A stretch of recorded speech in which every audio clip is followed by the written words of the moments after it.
Hey guys, how's it going? Let's talk about Jade. Specifically, the one I first got back in the day. She was actually the first piece of art I've commissioned or purchased, and it was a simple drawing of her, but I guess you could say she was my first OC. And I was happy to have her. She had a interesting enough backstory where she was originally part of a story I was working on in high school. And it was actually really fun because she was a romantic interest of one of the main characters.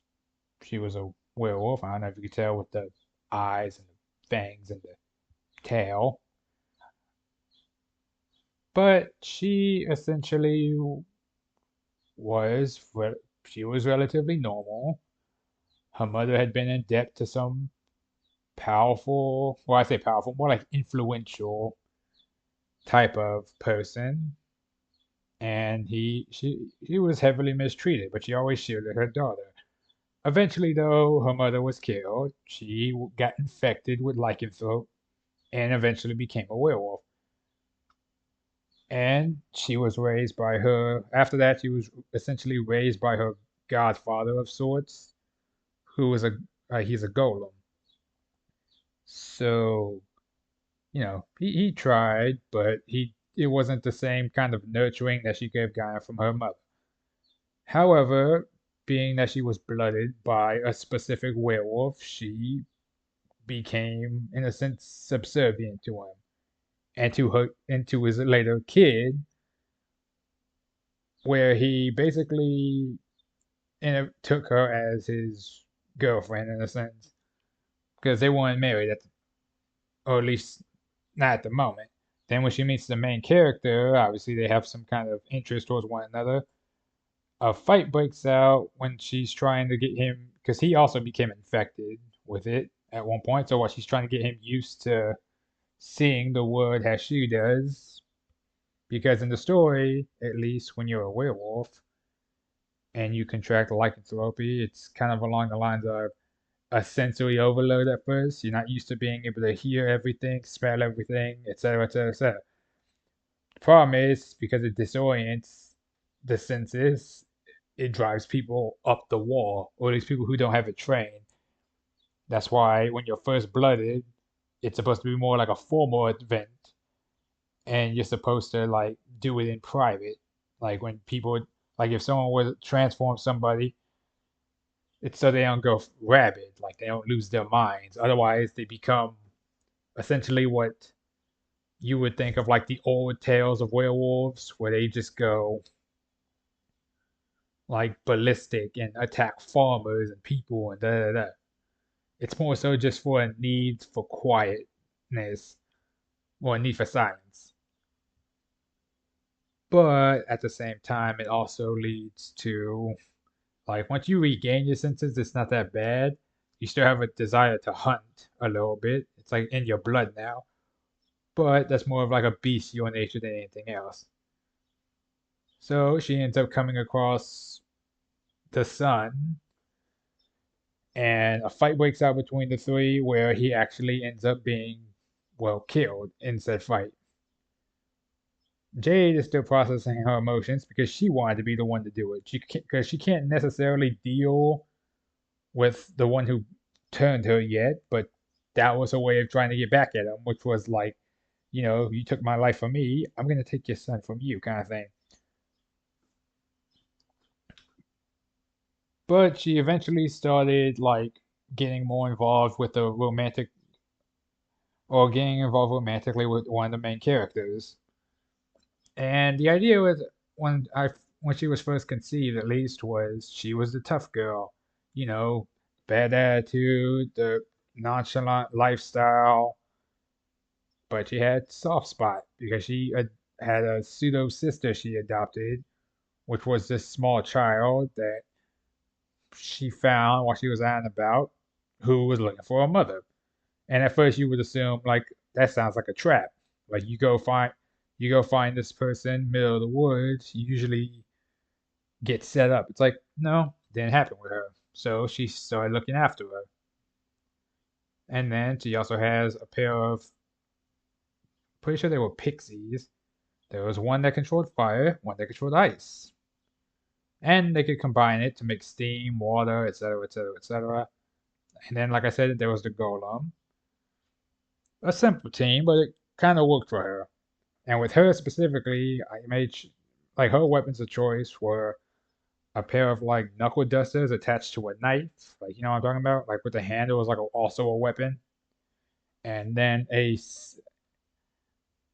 like a kind of like a Smith and Wesson, like a six-shooter revolver, just something that like packs a massive punch. And because in the universe she was in, if you became a werewolf, you had like enhanced senses, like I said, but you also had enhanced strength, so you could wield bigger weapons a lot easier. The stronger you were, the more power you had, so the easier you could wield certain weapons. Like she could dual wield assault rifles if she wanted to. But like I was trying to treat something similar-ish to kind of like how vampires were, which is like because werewolves aren't immortal. That's not how that works. They eventually will get older and pass.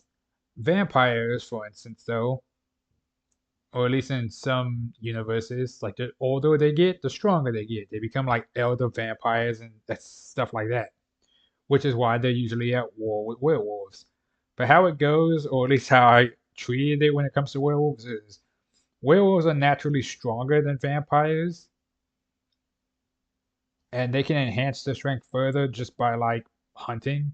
Kind of like how it is with Skyrim. The more you feast, or like the more hearts you devour, the stronger you get. So it's more like a higher ceiling for vampires and a wider ceiling for werewolves. But it's not all. They're not all just brawn. Some of them follow the path of similar to how vampires do. They wield blood magic. Some do find other ways to enhance their strength, like technology, etc. It's like a little mishmash of stuff. Jade was more of a brawler, but she's like her strength was just natural. She even had her own motorcycle, which I thought was really cool. And I even liked her hair. It was like the little shaved back look on the shaved head on the side look, and I thought that was really cool. And the eyes, like, oh, it's beautiful. But sadly, the story I was working on never came to be. It kind of just fizzled out over time because I stopped hanging with those friends, and then I stopped thinking about the story, which eventually spiraled into the main character becoming like a were dragon. It was stupid. And then there was a love triangle with him and the werewolf princess, and then Jade, and that was the whole thing. One of his friends ends up dying, and then he has to fight the king of the werewolves, and then they get attacked by the vampires and all have to band together to fight them off. And and there was a time skip. It was like all over the place. But then again, like I said, it was a story I made in high school, so don't don't fault me on that one. It wasn't great. But I kind of want to try it with a modern sense now, like knowing what I do now. Would I keep it the same? Or I change up some characters here and there? Like where, oh where would this go? I think Jade will still be the leader of her team. I'd probably keep her and the romantic interest of thing, but probably make it more along the lines of she builds him up, and then while she's doing that, she ends up falling for him, and it's not just like playful banter or flirtatious intentions. I then again, I could also just kind of edge out the side story, which was the werewolf princess, because she had a whole thing where she could like basically calm the beast inside of creatures, like literally getting within like range of her, stifles like a vampire's natural hunger for blood. She'll quench it just by being around them. She was basically like a walking mediator between like the factions, which is why she was so sought after. And then she was supposed to marry someone else. It was like a whole thing. and she was a virgin. So that was like the story was a bit all over the place at times, but like again, I think like a nice new setup, some fresh clothes, good set. Ooh, I can give her a new weapon too. Oh, that'd be nice. Maybe like a double-sided or like a switchblade kind of knife that also is a set of brass knuckles. Oh no, silver knuckles, because that work better on like any kind of undead. Technically, it would also hurt vampires though, so it'd probably be like silver plated on one side, which isn't pleasant to touch, but like for them, but like not necessarily harmful unless you hit them with it. I like that idea. And obviously, you can give her a gun that shoots silver bullets, or